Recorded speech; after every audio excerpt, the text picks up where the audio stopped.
Yeah, let's get into it because these books right here, you can't say that you're doing HSK4 and you don't touch these books right here because some things, if you don't know the grammar, you'll just get it wrong.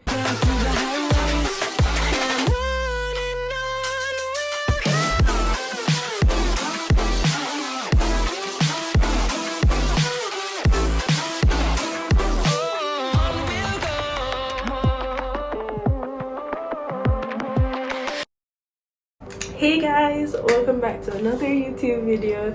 It's Nisi from Nisi's Niche. So I'm really excited for you guys to see this video. It has been something I've been working on for months. Sorry if I sound a bit stuffy, I'm a bit under the weather, but God is good. He has brought me so far. Like, I'm telling you, it's so amazing to just look back and see the progress and everything is doing in my life. So I'm so grateful, and without further ado, let's get into this video. So this video is basically about HSK, particularly HSK4, standardized exam for foreigners that say they're fluent. Like, it's like proof to say, okay, I know how to speak this language, so to speak, because I mean, you know, but there are levels to it. Like, you have I think level 8 is considered like, oh, you know, you're fluent to the level of a native. So, but however, I don't see much people, like, even if they can speak and everything, I don't see much people talking about them taking HSK level 8. Companies and schools require you to take this. Some require a certain level before you enter the school, like to take it and everything, and for certain programs. So for example, say someone is doing a PhD program in China, they might be required to take HSK4 or HSK5 just to prove that, you know, they are literate in the Chinese language. Also in terms of like getting a job in China and stuff like that. Of course, if you're going to be an English teacher, then you wouldn't really need that, but like, you know, other occupations, then some sort of standardized exam is needed to prove that, okay, this person understands the language to a certain extent. Despite it being like my self-reflective day, I will end the day watching a Chinese movie, you know, just to open up the listening again, so that, you know, my brain gets back into that. So tomorrow will be day 2 of like heading straight in, actually taking on that and everything. I'll make a schedule and everything of how I plan to study for this exam. Yes, medicine will have to be put on a bit of a back burner, but I do have a plan on just keeping up with classes, like understanding what's going on. However, I will not be able to do deep studying, as today is October 2nd and the exam is November 19th. Yeah, so it's something, you know, I definitely have to put my time and energy into to ensure that I can do my best, and that is what I intend in doing. And starting out, if you guys are new to my channel, don't forget to subscribe, thank you. And also, if you aren't new to my channel, you'd know I do not like books. I am a digital person. I like my tablet, I like to download things off the internet quick and fast. I love using highlighters on my iPad because it looks so pretty and cute and it makes me learn. So I do not really like books, but these books, nice. All right, so stay tuned to find out what books, but we're gonna take this step by step. So the HSK exam, I'm gonna put like it up on the screen right here because I really want you guys to get an idea of how the exam looks. On the screen, I will just be telling you guys the different segments of the exam. So the exam comprises of 100 questions in Chinese. I don't know why, but like every time I used to tell people about this exam, like I think it's because we're really English like, you know, they used to be like, oh, that's so nice, Chinese, everything, and it doesn't really register that this is in like Chinese has characters. So it's not like letters that you're seeing the characters. So yeah, I'm sure that must be a shocker for a lot of people. But yeah, so the characters and everything, so hence, you know, you really need to know your characters. So 100 questions. The first section is Tingli, which is listening, and you have 10 true or false listening questions, and then it goes over into number 11 all the way to number 45, and that section is like they read a small paragraph, and you're supposed to choose the correct answer from that. When it reaches, I think it's question number 35, 36 thereabout, it starts grouping the questions. So for example, you'd have one small paragraph that they'll be reading. By the way, these paragraphs aren't on the paper, so that's, you know what, hence listening. So they have a small paragraph they read, and this is the hardest part in listening for me, because now you have to be looking at number, say, 37 and 38 together, and after they read the small paragraph, they'll ask you the question for 37, then they'll ask you the question for 38, and you just have to, you know, click or circle. In case of the actual exam, click, because the exam is on a computer. Part 2 is Yuedu, so it's reading, and this is where the reading starts. So from 46 to 55, this is usually like my easiest section. Like I really enjoy it, because once you know your characters, as I said, easy one to fill in the blanks. So it's basically a fill in the blank section, and once you know your characters, you're good to go. Even if you only know like 4 out of 5, like you read the sentence, context clues, fill it in, move on. So it's the section I breeze through the fastest. For section, yeah, so then we're at the second part now of the reading. So this this really like trips a lot of people up, including myself. It took a lot of practice to get like to start getting the motions when it came on to this section. This is the like ABC rearrange, and you're supposed to like state the order and stuff. You have to like be vast on Chinese grammar for this section. Like some things, if you don't know the grammar, it will just like you'll just get it wrong. I will be going in depth on how I managed to tackle each section, how I studied for HSK, so stay tuned for that. But for those of you who don't know like how the exam is structured, I just wanted to go through a brief synopsis of the exam so that you guys can see exactly what I am talking about. Yeah, so the third section for the reading, which is from 66 to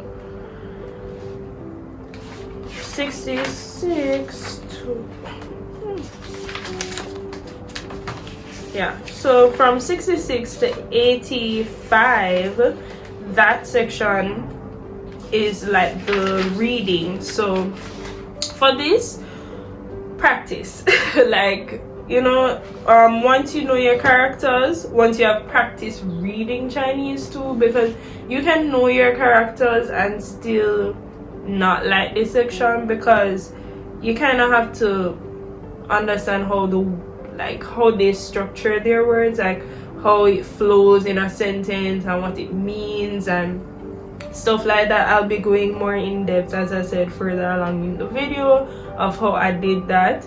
But yeah, like this, you really have to just practice.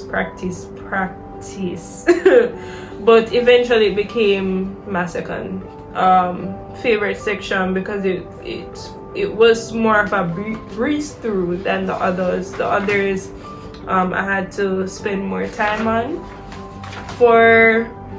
And initially starting out, I really didn't time myself. I just wanted to understand like what they were saying. Like in each section, I just wanted to understand what was I missing, like why am I getting this wrong. And I got so many things wrong starting out. So don't feel like, you might feel overwhelmed, but I'm telling you, I got so many things wrong. Like when I started out, you guys, trust me, if I can do it, you can do it. By God's grace, we're gonna do it together. Amen. For 86 to 95, it's the third part, and this is more of like grammar. So it's rearranging of words into like a complete sentence. Yeah, so for this section, practice, and I will leave like links below for persons that will help you like with each section too on YouTube, so that you guys can see, and like if you want help, you know, in terms of all of that, there are people on YouTube that do a great job at explaining concepts. And the last section from 96 to 100 is basically writing a sentence. So they give you the picture and you get a word, so you're supposed to combine what you see in the picture and the word that you get and write a sentence, and that completes the exam. Without further ado, let's start in terms of my suggestion. So starting up, characters, of course, that's like the foundation, the basics for every single thing, right? So what I have here is that when learning characters, ensure please, for the sanity of the both of us, ensure that you use resources that you can like have the same characters. So for example, say you learn a word and the word is pyongyang, pretty, right? Make sure that you look at pyongyang on your tablet, look at pyongyang on a website, look at pyongyang in a book. Like, try to familiarize your brain with it, because here's the thing, like, you know, maybe like you're not seeing this word every single day, and even if you are, you don't want to see it a certain way, like at a certain size or a certain font, because like that is what you're going to get used to. And then if you see it in a different setting, like it might take your brain longer to process it, even though you know the word already. So I would definitely suggest doing that. Yeah, so here I just suggested that you can write it down, you can text it, you can type it. Yeah, so the atlas I'm talking about is called Daily Chinese, and this is how it looks. It has different packs. So you have the new learners, beginner series 1, 2, 3, 4, radicals, life and travel, everything. So here's the HSK section. So as you can see, I did HSK 3 and 4. So if you go to and what I like about this, it has an account, as you guys can see here, and it shows like how much you've done and stuff like that, so you can track your progress. It's just really nice. For dailies, you can see my pack, and like for example, so when you're about to start, like you can choose what you want. So you can choose the settings. So what I wanted was as much new words as I could, like every day. So I chose 20 new words, which was the highest it would let you choose, because according to it, you can learn more than 20 words a day. And I was so annoyed, because I mean, like, I didn't know when my HSK exam would be, so I was just trying to really get as much in as possible.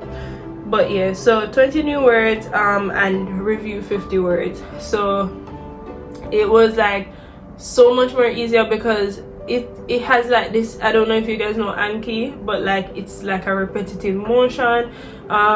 So let me just show you. So say I click start.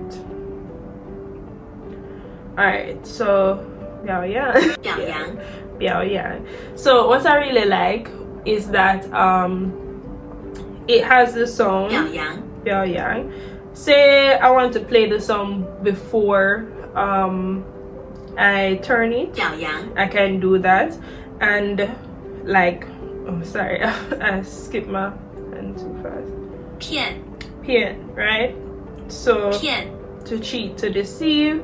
So say I didn't remember what this word was, I could pick forgot. So forgot, right? Ta, which is to wipe. 擦 Right, to wipe, to clean. So I remembered it. So remember, you see that biao yang came up again because I clicked that I forgot the word. So it has that repetitive motion, and it just like as much times as you say you forget the word, like it will bring it back up, and that's something that I really love. And also remembering that you are also going to be in rotation each day, as 50 words that you've already went through would come back again, and you'd also be learning your 20 new words on top of that each day. So it was like a really efficient way for me to like get through my words on your phone. So it's just a regular app, like you can download it on any device once it is. I have an iPhone, so I'm not sure if it's on Android, but it should be. This app was the only app I used for learning my words. However, I will be giving you suggestions. So some people that I know use papers, and I have one with me here. Okay, yeah. So Asanya actually like told me about this, and it was like I didn't use it as much, I'm not gonna lie, but I think it was like a really good, like a really great guide, honestly. I don't know like if there's a link to it or anything, so I'll have to ask her about that. But this was like a really good resource, because it's not like the other HSK4 worded papers. This puts it more in context, like it puts the different words in context, so it's easier to organize in your mind. So if you're more of a person that like needs organization, like you need to have context for things, then this will be a great way for you to learn. Let me just explain. So you have categories, right? So you have personal introduction, forms of dress, looks, physical condition, impression, diet, clothing, living, traffic, actions, emotions and attitudes, time, climate and weather, status and nature, colors, place, direction and location, quantity, school, work, life, shopping, communications, activities and entertainment, travel, plants and animals, particles, conjunctions, polite language, modal particles, pronouns, prepositions, adverbs. And I just added adjectives because I don't know why I don't know what adjectives. I was just like, that's crazy, but they have the adjective words. Yeah, so as you can see here, so this is like the first page, and it has the personal introduction. So words like 姓名字性别年龄岁民族, which is like things that you'd actually use in a personal introduction. So 姓 to be surnames, like your surname, 名字 name, 性别 gender, sex, age, years of age, nationality. And for example, forms of address, you have relative, grandma, father, mother, dad. Looks, you can talk about the appearance, Yangzi, your face, Lian, your eyes, Yanjing, you know, like all of those things. So it puts the words in context. I hope that you guys got that from that. So and it has all the words, all the different words. By this point I was already finished with that, as I said, my resource for that, but I did highlight like some words that weren't in there, like it wasn't on the it wasn't in any HSK paper, but it was still words that they would, so to speak, like use in the reading section that I showed you guys, which was like a lot of words and stuff, the paragraph that you have to read through and decipher which answer is correct. So like these type of words, which was quan, jai. Quan is like broad, jai is narrow, and they would use it to like describe the streets, or yeah, and ran and ying, so soft and hard. So yeah, those were words that I highlighted because it wasn't necessarily like in the HSK4 syllables words. Yeah. Let's get into my favorite HSK4 books. These books right here.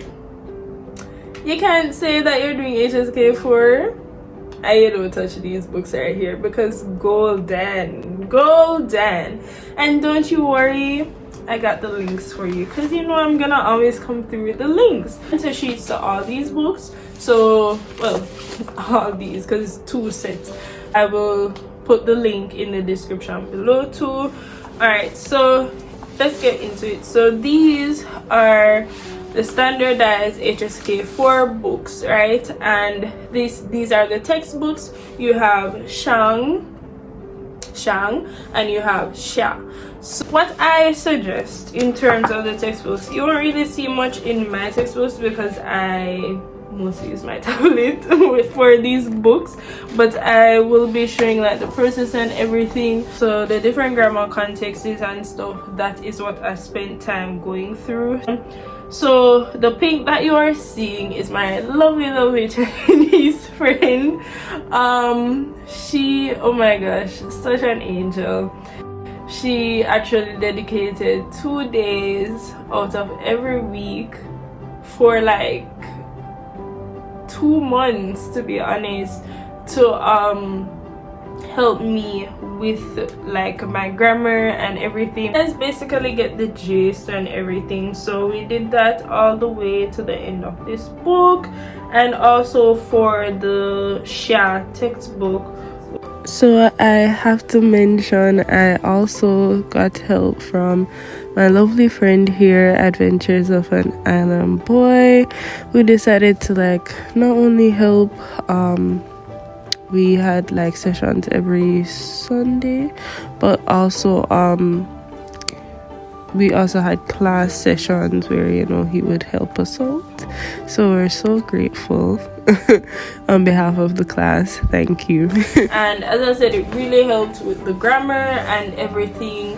Like, I think you definitely have to go through it, because in terms of reading, when it comes down to the reading section of these books, like, you really have to understand the grammar to a certain extent in order to do well. All right, so Shang, for the first workbook, is like a shortened version of the actual HSK exam, so it doesn't feel as overwhelming in starting up, like, you know, have 100 questions doing, and it doesn't feel like, oh my gosh, like I am never going to finish. So I think it really built my confidence. So I took it like one step at a time. For the audio, you scan here, and I'm not sure, honestly not sure how it works in the Western world. It sounds so weird saying that, but because we scan it on WeChat, so I'm not sure like how you would get the audio, because you don't have WeChat, so I don't know. But yeah, you can probably go to their website and see, which is also at the bottom of the book. So yeah, so starting out you have 5, and as I showed you guys earlier, it started out with 10, but here the actual exam has 10, but here it's just 5, so it makes it a bit easier to like go through and stuff. In the workbook answer sheet, it gives you, and I'll be showing you guys here, it actually shows you like what they're saying. So what I did was like I spent time, especially if I didn't get the answer right, like after I did it and I checked it, I spent time, I went through, I read through, and I listened over. So I read it first, and then I was just like, okay, whatever words I don't understand from this or anything like that, then you know, I would correct it, write it down, make a note of it, and then I would listen it while I'm reading it and saying, okay, so this is the way they pronounce it. Like maybe, for example, you know, I have an English accent, so my pronunciation of A's might be more you know, rounded and stronger. But like, for example, in Chinese, it kind of has this E to it. In terms of me hearing it, it sounds like a E.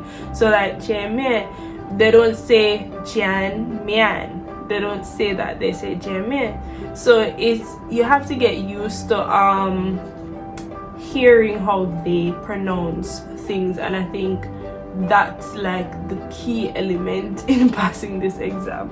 So yeah, so what I did was just read through, and while they were talking, and just familiarize myself with how they pronounce certain words, so that when I did it over again without looking, I could be able to clearly choose like the answer, not just from recall, but because I actually understood what they were trying to say. So that will set you up for success. Like, because here's the thing, like say you hear the question and it's asking for something different, you know, like because you actually spent time, like initial stages, spent time to understand what it was trying to say and how they pronounce the words. Now when there's a little switch up, you can easily identify that and be like, okay, you know, this is different. That's basically that for all of the listening. For the ABC section, yeah, this one was a bit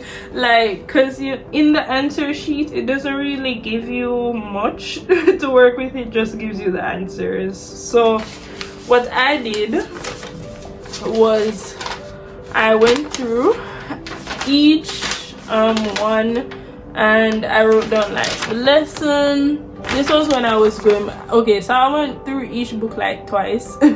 So each workbook like twice. So this was when I was going through again. So for this section, for lesson 1, I went through and covered up I used the paper to like cover up the answers that were there before, and I selected the answers, then I marked them. I got all right in this time, but you know, I can't say that for the rest of them, guys. But yeah, so I got all right. But what I did was I still went through and wrote down like, okay, what's the structure that is forming here? So for example, I have subject, right, and then I have plus bujin, archer, and then ta as the object. So anytime I would see something like familiar, as you realize, I didn't write the sentence, I just wrote the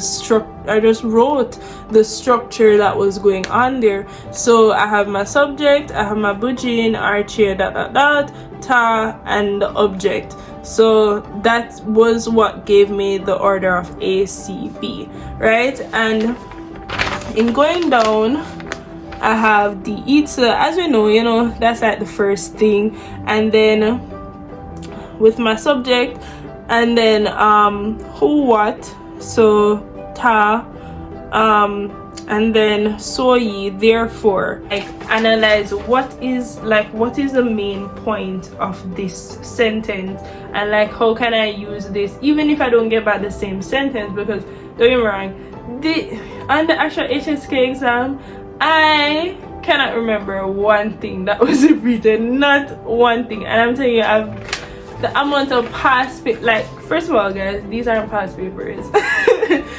these are past papers. This is not my past paper phase. You get what I mean? This is like going through and learning. So as you can imagine, the amount of past papers I did, and yeah, nothing repeated. So yeah, you cannot study this like you would an exam that repeats. So yeah, don't even think about it. That's why I'm stressing actually understanding what is happening, because if you don't understand, then as Jamaicans say, dog name is supper, because life is gonna be very hard. So yeah, so for this as I said, I just stated like what's going on and everything. Eventually I found an easier way to do this though when I reached Sha. Yeah, I found an easier way to do it, so I'll be speaking more about that last section. I will definitely put in my description box that the YouTuber that talks about this, and she actually did some like questions like these type of grammar questions. So I'll definitely put her in the description below.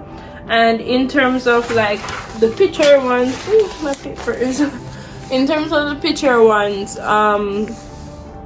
you have channels that like for HSK4 that actually like say a word and they have a sentence for each word. So if like that's more up your alley, you can definitely use that to make questions, or you can ask a Chinese friend, you can find someone on the internet, hopefully someone safe, who is a native speaker, and you can just ask them for help. Yeah, that was that for Shang. And for Xia, the same thing was done. Only thing, I spent more time trying to focus on my sentence, with the pictures, writing my sentences. And I just asked my Chinese friend to help me, like in terms of like I would send her a sentence and be like, is this okay? And she would like send me changes to make, or she would say yes, it's okay. So yeah, so that's what I spent time with. In terms of this section here, I started like paying more attention to the flow of the sentence. The YouTuber that really does a great job at this will be in the description box below. This is the section with the past papers.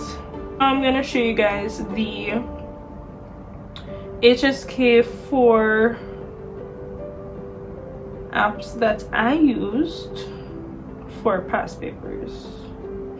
For my past papers, I use this app, which is called HSK. It's so weird, but yeah.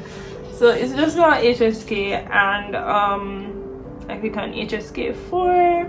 After that, I select the exam I want to take, and then I press the plus button at the top right hand corner, and that's it. Alright, so this is the paper that we did. So I'm just gonna log in. I see. Oh, gee. Okay. Yes, guys. So I got a 227 score on my HSK. I am very grateful to God. He has brought me through. So I am so grateful. So thank you, Jesus. All right. So let me see if I can zoom in. There it is. 227.